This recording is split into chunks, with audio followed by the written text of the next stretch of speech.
मैं तो खुला खेल फर्रुखाबादी में यकीन रखता हूँ। मैं ज़्यादा तो दाएं बाएं तो करता नहीं हूँ कि सेफ्टी गार्ड लेके चलूँ। ट्रांसफर का मतलब खेल कूद, ये हमारी कहानी सब जानते, गांव देहात तक में आदमी जानता, इसलिए इसमें तो गोलमोल हो नहीं सकता। नीचे से ऊपर तक सब बवाल, कोई प्रदेश हो, कोई इलाका हो, किसी स्तर का ट्रांसफर हो क्या। अब इस बार मैं देख रहा हूं कि नीचे वाले इतनी मेहनत करके, इंडोर मेहनत भी है, आउटडोर मेहनत भी है, लिस्ट में वो भी दिख रही है। इतनी मेहनत करके लिस्ट ले जा रहे हैं और योगी जी दर्जन भर विभागों के लिस्ट फेंक दिए, बोले सेशन 0 कर दो, ट्रांसफर नहीं होगा। हाहाकार मचा हुआ है, जाने कैसे कैसे भरोसा देके लोग मिष्टान्नम मधुरम प्रियम का खेल कर रहे हैं और अचानक से पता लगे सारा मामला पलट गया।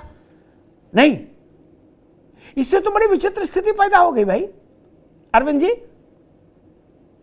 देखिए अमिताभ जी, ये जो ट्रांसफर की सूचियों में गड़बड़ी की सूचना मिली उत्तर प्रदेश सरकार को, और मिलते ही जिस तरह से उत्तर प्रदेश के सरकार ने, योगी आदित्यनाथ जी के सरकार ने तत्काल उस पर एक्शन लेते हुए तबादलों की सूची को रद्द किया और कई तबादलों के सेशन को 0 किया, मुझे लगता है विपक्ष को इसका स्वागत करना चाहिए था और कहना चाहिए था गड़बड़ी की सूचना मिलने पे आपने कार्रवाई की है, इस कदम के साथ है।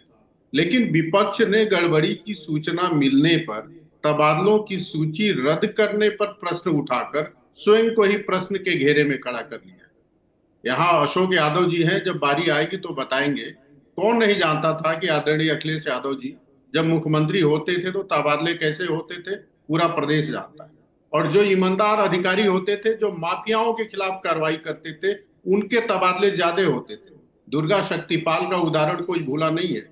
जब रेत माफिया के खिलाफ वो कार्रवाई कर रही थी तो उनके तबादले भी किए गए और सस्पेंशन के लिए भी आदेशित किया गया।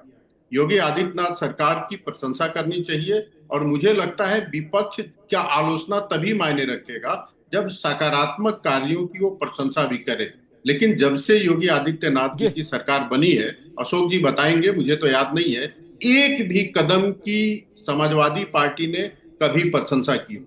मुझे याद है 89-90 में जब मुलायम सिंह जी मुख्यमंत्री बने थे तो कई सारे उनके नीतियों की भारतीय जनता पार्टी ने प्रशंसा की थी। जैसे उन्होंने अंग्रेजी की अनिवार्यता समाप्त की थी, किसानों से संबंधित कुछ अच्छे कदम उठाए थे, उसकी प्रशंसा की थी भारतीय जनता पार्टी।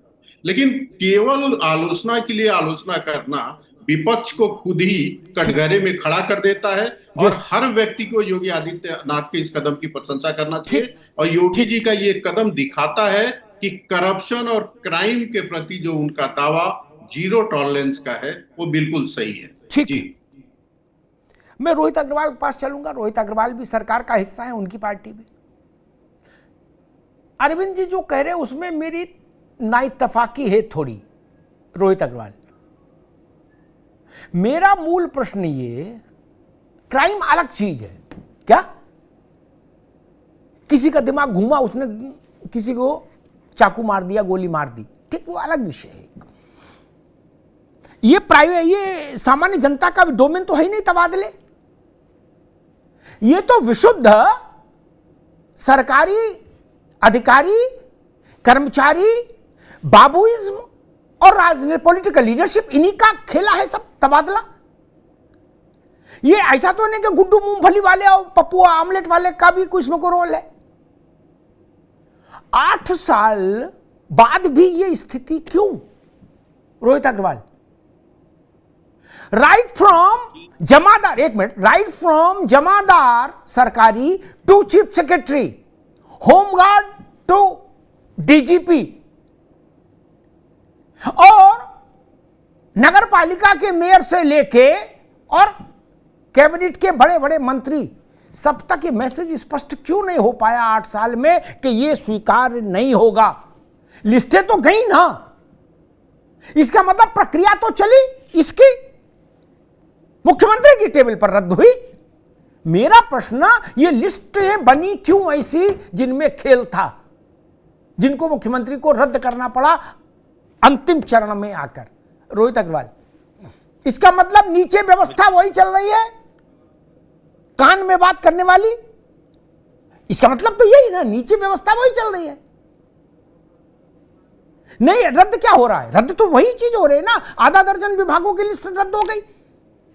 मैं समझना चाह रहा हूं उनके मंत्री, उनके प्रिंसिपल सेक्रेटरी, उनके और अधिकारी और सब सिस्टम के लोग क्या कर रहे हैं। रोहित जी। अमिताभ जी देखिए, हाँ अमिताभ जी देखिए, उत्तर प्रदेश के अंदर एक समय था जब तबादले को उद्योग माना जाता था और तबादले को उद्योग की तरीके से पूरी तरीके से डील किया जाता था। आज मैं पूरी जिम्मेदारी से कह सकता हूं कि एनडीए सरकार के अंतर्गत कोई ऐसी दुकान नहीं है जहां पे तबादले का आवेदन भरा जाता हो। आज उत्तर रोहित प्रदेश बाबू, एक मिनट, ये बात ठीक नहीं। ये दुकानों से ही आवेदन होकर लिस्ट बनी बाबू, दुकानों से ही बात होकर लिस्ट बनी है। मैं बता आप किसी ने मन से टाइप कर ली जिसको मुख्यमंत्री ने रद्द किया? नहीं, मैं बता रहा हूं अमिताभ जी, बता रहा हूं।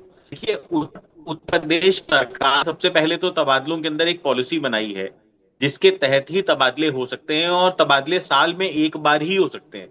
जो तबादला हर घंटे, हर मिनट, हर पल, हर द्वेष भावना से, हर धन के लेन देन से हुआ करता था, साल भर चला करता था, एक उद्योग चला करता था, उसको कहीं ना कहीं मॉनिटर करके एक व्यवस्था बनाई गई है जिस व्यवस्था के अंतर्गत ही तबादले होते हैं, जो कि साल में एक बार हो सकते हैं। उसके बाद अगर आपको तबादला कराना है तो उसके अंदर मुख्यमंत्री की संतुष्टि जरूरी है।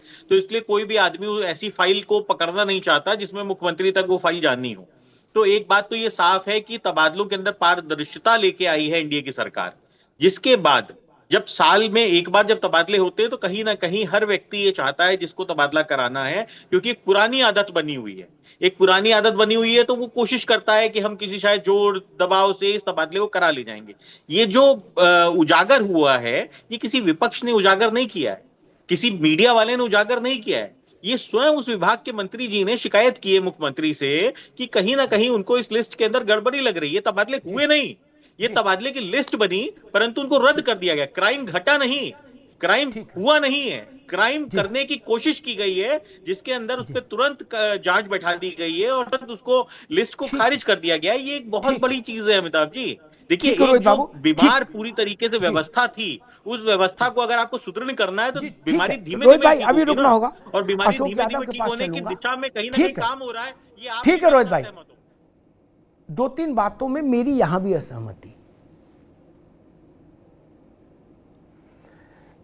इस बात को स्वीकार नहीं किया जा सकता है कि ढांचा बहुत खराब मिला था, हम उसको सुधारे नहीं। 8 साल ढांचा, ये बात 18 में मुझे मंजूर थी, 19 में मंजूर थी, 2025 में थोड़ी मंजूर करूंगा यार। अजब बात है, ये सब बंद करो कहना, ये सब नहीं चलता, जनता नहीं मानती। 17 में चुन के आए, 18 में बोलो, 19 बोलो, 20 तक चलो बुना लो। 5 साल की सरकार होती है और 50 साल तक सिस्टम ही नहीं बना पाए, फिर तो ये तो नहीं चलेगा, कौन मानेगा। एक दूसरा विषय में कहता हूं, रोहित जी ने कहा कि क्राइम घटा नहीं, और ये हमारे मंत्री ने उजागर किया ना, ऐसा नहीं दोस्त। हम अब टीवी पर बहुत सारी बातें कह नहीं सकते, आप फोन करिएगा तो हम बता देंगे किसने कैसे कहां उजागर किया। हाँ, तो कहीं यार कहना ठीक नहीं है। रविंद्र जायसवाल का केस एक छोड़ दें, मुख्यमंत्री ने 6 विभागों के ट्रांसफर की कंप्लीट लिस्ट टर्न डाउन करके रद्दी की टोकरी में डाली है, आधा दर्जन विभागों की। वहां तो मंत्री नहीं बोले, वहां तो मंत्री ही लेके गए होंगे फाइल। ननकू की तो हैसियत नहीं कि फाइल लेके चला गया होगा, वहां तो मंत्री ही के थ्रू या जो व्यवस्था होगी उसी के थ्रू गई होगी ना फाइल। वो फाइलें कैसे रद्द हो गई? मैं नाम लेके बोलूंगा तो कटुता हो जाएगी, आप भी जान रहे हो। विभागों के नाम मैंने लिए, बाकी आप मंत्री खुद सोच लीजिए उनमें कौन है। कुछ ढब्बी चुकी बात है क्या? वहां तो सावधानी अगर हट जाती, जरा मुख्यमंत्री जी की आंख जरा झपकी, मतलब एक बार आंख में ऐसे भी करते तो उतनी देर में दस्तखतों के लिस्ट जारी हो जाती। सावधानी हटती और दुर्घटना घट जाती। वहां क्राइम को दूर था, क्राइम तो यहां बैठा था बिल्कुल कान पे। मुझे लगता है आप शायद रोहित भाई मेरी बात से सहमत हो गए होंगे, और अगर नहीं सहमत होंगे तो अगली बार में फिर मैं नाम लेके बता दूंगा कि किन किन की फाइल उन्होंने डस्टबिन में डाल दी। वो फाइलें गई क्यों? मैं आज बहस इस पे करने आया, वो फाइलें तैयार क्यों हुई? मैं इस पर बहस ही नहीं कर रहा अखिलेश जी क्या कह रहे, मायावती जी क्या करी, राजनीतिक लोग हैं वो कहेंगे। इसका मतलब फाइल बनी, अशोक भाई आपका सर, फाइल बनी तो उसी अंदाज से, मिष्टान्नम मधुरम प्रियम, उसी अंदाज से बनी ना। कहीं मलाई की गिलोरी चली होगी, रोहित जी तो लखनऊ में सब जानते ही हैं, राम आश्रय की है, राम भरोसे कौन है, उसकी वो मलाई गिलोरी कहीं वो गई होगी, कहीं रसमलाई कुछ तो गया होगा। सत्तू से तो लिस्ट नहीं बनती बाबू, ये तो हम भी जानते हैं, आप भी जानते हो क्या। ऐसी लिस्टें जो बनती हैं वो मलाई की गिलोरी से ही बनती हैं। अब अरविंद जी भी हल्का हल्का मुस्कुरा रहे हैं, जान रहे हैं कि मामला ठीक है जो है। अरे श्रीमती जी कुछ तो सस्ता लो, बचत करो। नहीं श्रीमान जी, सब बढ़िया लो, रहने दीजिए। इसमें क्या खास बात है? थोड़े में ज्यादा स्वाद, यही तो है इसकी खास बात। वाओ मामा क्या स्वाद है, अरे मेरे राजा। सबका राजा और प्योर मसाला।